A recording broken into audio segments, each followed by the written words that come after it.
And he had a pretty bad reaction to that. One of the questions I had leading up to this, which I didn't see in the book, was he was constantly talking about, obviously he was very paranoid because he knew this is what the terrible mistake he made, right? Mm-hmm. This is what he went and told his wife, Alice. He said, I made a terrible mistake. That's what he meant. Not that he went to the meeting, not that he was involved at Fort Detrick, but that he talked about this Project Span. That's he got exactly caught doing right. it.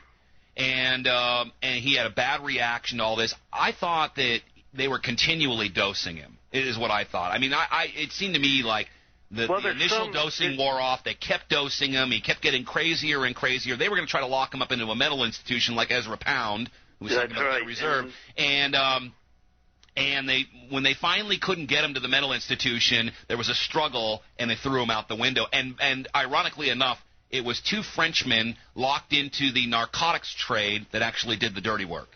That's correct. There's Olson in the last 2 weeks of his life realized that the game was up, and he was really running scared. In New York, and there's a couple sections in the book, he actually pleaded with his handlers to let him go, begged them, and it was pretty. And then, in the middle of the night, about 3 nights before he died, he actually escaped from the hotel room, but he was brought back.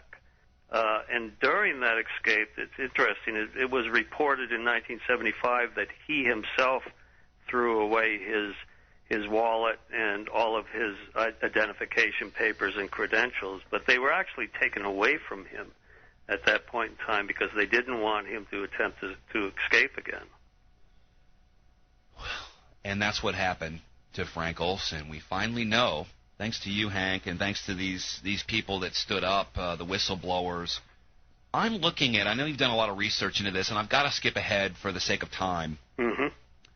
I'm looking at Bruce Ivins, saying he is a modern-day Frank Olson who was blamed for the anthrax mailings and then committed suicide. He was suicided, as we believe, to cover their tracks, because, as we know, the Bush White House was on Cipro even before the anthrax mailings took place, and this really galvanized America to go to war. It finished off what 9/11 had already started. What did you find out about Bruce Ivins? Because this all goes together, doesn't it? Well, I think it all goes together. But the problem I had was I was so involved in the Olson case, I didn't have time to latch onto the Ivins case. But I am now. I am, looking at it very, very closely, and there's just as many suspicious dimensions to that case as there is the Olson case. And for me, there's no concrete reason whatsoever for Ivins to have committed suicide. I think a lot of the reasons we're being told simply aren't true, and it parallels the Olson case. We're told, that he had this alternative identity, and he did strange things, and people that knew him best say no. That's that wasn't the Bruce Ivins we knew at all. You think he was? I think it was innocent. They first tried to blame it on the other guy. I forget his name, and Hatfield. And that didn't stick. Yeah, and they basically destroyed that poor guy's life. Told everybody in the world he was guilty as sin, and he wasn't. And then they eventually moved on to Ivins. And there was a parallel case in England at the same time, a biochemist, David Kelly.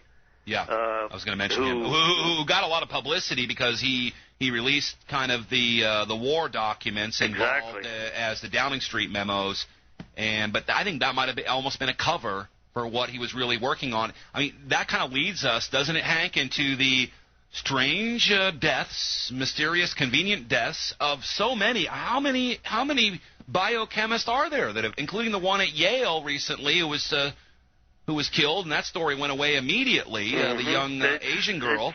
There's just a long list, and people would be flabbergasted to consider it. But if you just look at the Olson case alone, you'll see that a number of people died mysteriously in that case, including, as you mentioned earlier, William Colby, who had been DCI of the intelligence community, and the story we're supposed to swallow regarding his death is just unbelievable. I mean, he went canoeing after dark, left his computer on and a half-eaten meal, took no flashlight, went out and had a heart attack, canoe tipped over, and he drowned.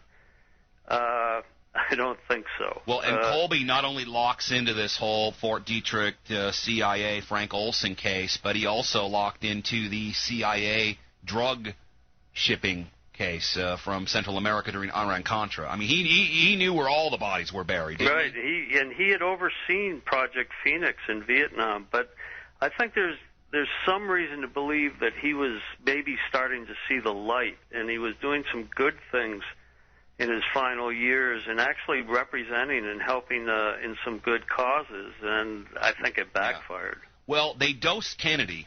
We found out here about a year ago, Hank, that they dosed John F. Kennedy. He was with a girlfriend, and I think he did it himself, like so many of us did back in those days. Mm-hmm. And you mean Mary Meyer? Yeah, and that kind of woke him up, and all of a sudden he had every enemy in the world. How does your case link into, because the same killers involved in Frank Olson's death were also acquaintances of Clay Shaw and some of the people involved in the Kennedy case. Actually, with one of Olson's assassins, there's some real strong ties to the Kennedy assassination.